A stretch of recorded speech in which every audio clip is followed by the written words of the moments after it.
मुशरिक कौम को पत्थरों के भेड़ियों के ऊपर से उठाकर एक अल्लाह की इबादत का रास्ता तो सिखाओ।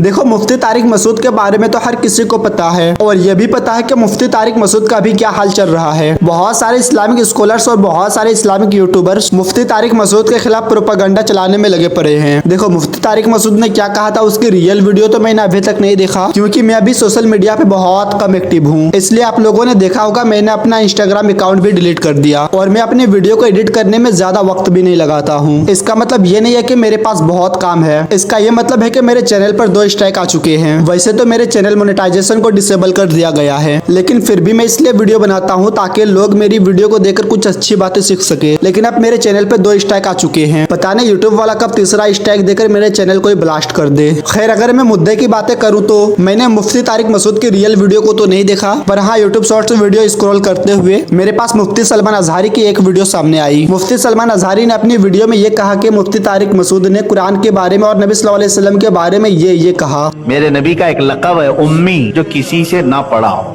बास जाहिल लोग इसका तर्जुमा गलत कर जाते हैं, वो हुजूर को अनपढ़ कहते हैं। अनपढ़ में और किसी से ना पढ़े हुए होने में जमीन आसमान का फर्क है। मैं कह रहा हूं मेरे नबी का ये एजाज है कि किसी भी दुनिया के उस्ताद से ना पढ़ करके भी मेरा रसूल वो बातें बयान कर रहा है जहां तक दुनिया 1800 साल में नहीं पहुंची। शायद मुफ्ती तारिक मसूद ने अपनी वीडियो में ये कहा था कि नबी सल्लल्लाहु अलैहि वसल्लम को पढ़ना नहीं आता था, या फिर ये कहे होंगे कि नबी सल्लल्लाहु अलैहि वसल्लम अनपढ़ थे। और मुफ्ती तारिक मसूद ने कुरान के बारे में ये कहा कि कुरान में ग्रामर के हिसाब से कुछ गलतियां हैं। देखो, इन बातों को सुनकर हर मुसलमानों के जज्बात में ठोस तो पहुंचेगा ही, उसके बाद हर मुसलमानों को मुफ्ती तारिक मसूद पे गुस्सा भी आएगा। लेकिन अच्छे की बात यह है कि मुफ्ती तारिक मसूद ने अपनी बातों को रुजू करते हुए माफी भी मांग ली है। तो देखें, कोई भी मुसलमान नबी सल्लल्लाहु अलैहि वसल्लम की गुस्ताखी का, बेअदबी का तसव्वुर भी नहीं कर सकता। ये पूरा बयान ही नबी सल्लल्लाहु अलैहि वसल्लम की ताज़ीम, आपकी हक़ानियत और कुरान की हक़ानियत को बयान करने के लिए था। तो मैं अपने इन अल्फाज से रुजू करता हूँ, मुझसे बेहतियाती हुई है तो मैं रुजू करता हूँ अपने इन अल्फाज से। जिन लोगों का ये ख्याल है कि मेरी वजह से उनको तकलीफ हुई है तो मैं उन लोगों से मादरत भी करता हूँ, अल्लाह ताला से तौबा भी करता हूँ और अपने इन अल्फाज से मैं रुजू भी करता हूँ। तो नबी सल्लल्लाहु अलैहि वसल्लम का इरशाद है, या बनी आदम कुल्लुकुम खत्ताऊन व खैरुल खत्ताईन अत-तव्वाबून। ए बनी आदम, तुम में से हर शख्स से गलती हो सकती है, बेहतरीन गलती करने वाले वो हैं जो तौबा कर लें। और तौबा के 3 ही अरकान होते हैं कि आवाम से माजरत कर ली जाए, अल्लाह ताला से तौबा कर ली जाए और अपनी गलती से रुजू कर लिया जाए, अपने अल्फाज से रुजू कर लिया जाए। तो मैं समझता हूँ कि तौबा के तीनों अरकान इसी तरह पूरे होते हैं। ये अल्लाह ताला हमारे दिल में नबी सल्लल्लाहु अलैहि वसल्लम की अज़मत को कायम रखे और कुरान की सदाकत को कायम रखे। और मैं अपने लिए बहुत बड़ी सआदत समझता हूँ कि नबी सल्लल्लाहु अलैहि वसल्लम के नामूस पर अगर मेरी मौत वाक़ई हो जाए। बहरहाल अल्फाज के सिलेक्शन में मुझसे गलती हुई है तो मैं उस पर दोबारा साफ लफ्ज़ों में मादरत करता हूँ, अल्लाह से तौबा और अपने इन अल्फाज से रुजू। जज़ाकुमुल्लाहु अहसनल जज़ा व मा अलैना इल्लल बलाग।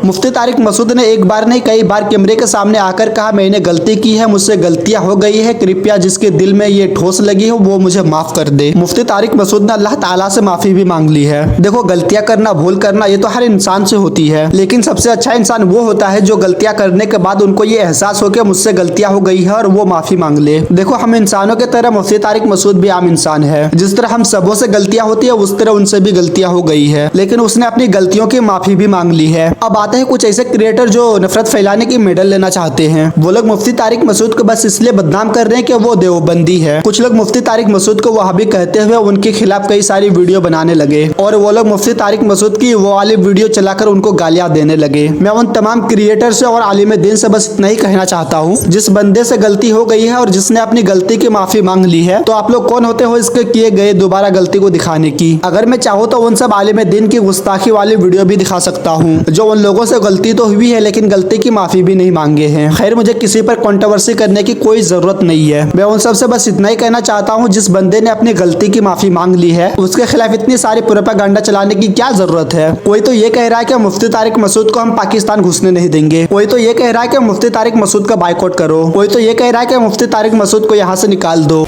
लेकिन इस्लाम की तौहीन पर सजाए मौत की वकालत करने वाला ये मौलाना अब जिन्ना लैंड में जान की भीख मांग रहा है। पाकिस्तान की गलियों में तारिक मसूद के नाम से ऐसे कई पोस्टर चस्पा है, हर मस्जिद से ऐसे ही फतवे जारी हो रहे हैं। इस मौलाना पर आरोप ई शुनिंदा का है, इस्लाम और कुरान की तौहीन का है और डिमांड ये कि जल्द से जल्द इस मौलाना का सर तन से जुदा कर दिया जाए। ग्रामर की एक मिस्टेक, अगर ज़ाहिरी लिहाज से मैं मिस्टेक कह रहा हूँ, हमने इस कुरान की हिफाजत ऐसे की है कि अगर ज़ाहिरी लिहाज से इसमें कोई गलती लिखने में, ज़ाहिरी लिहाज से, वरना तो इसमें बड़ी हिकमत है, हुई भी है, हमने उसकी भी करेक्शन की किसी को इजाजत नहीं दी। जो है जैसे लिखा गया है, जिस किताब की मेरे भाई ऐसे हिफाजत हुई हो कि उसकी ग्रामर की एक मिस्टेक, अगर ज़ाहिरी लिहाज से मैं मिस्टेक कह रहा हूँ, हुई है, उसको ठीक करना किसी के लिए मुमकिन नहीं है। तो जो ठीक आए थे उनको कौन चेंज कर सकता है?